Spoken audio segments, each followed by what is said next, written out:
The Biden administration has maintained it will continue to advocate for abortion access across the country. Press Secretary Karine Jean-Pierre said prior to the Supreme Court's decision today, the White House is preparing for a long legal fight. CBS News Chief White House correspondent Nancy Cordes joins us now. Nancy, any chance to discern White House reaction to this holding pattern order that came from the Supreme Court today? I was, Major, but it's going to be a little bit disappointing because officially they have no response to this 48-hour delay. The White House is keeping its powder dry because, according to officials I spoke to, the situation essentially remains unchanged. They're still waiting to see what the Supreme Court ends up deciding. They don't want to get in the middle of that now. They don't want to antagonize anyone.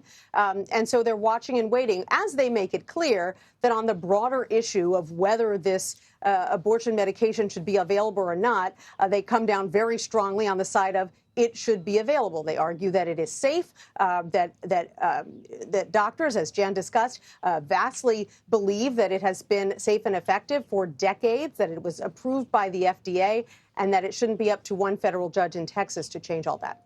And I am sure one of the points that the White House would like to underscore is that a kind of "we told you so" about the ramifications of last summer's Dobbs decision regarding access to abortion, that all sorts of unpredictable things might happen. This might fall into that category from the White House perspective.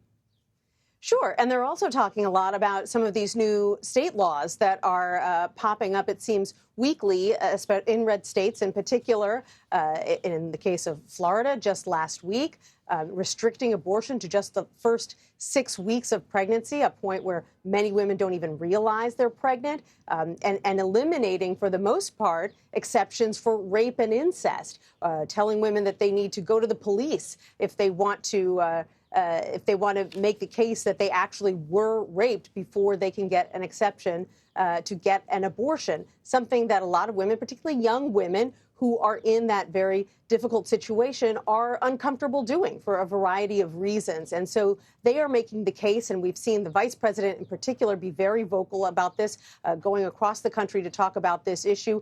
They're making the case that these laws and these court decisions are outside of the mainstream, that they aren't where the bulk of the American public is right now on this issue. From the North Lawn of the White House, Nancy Cordes, thank you so much.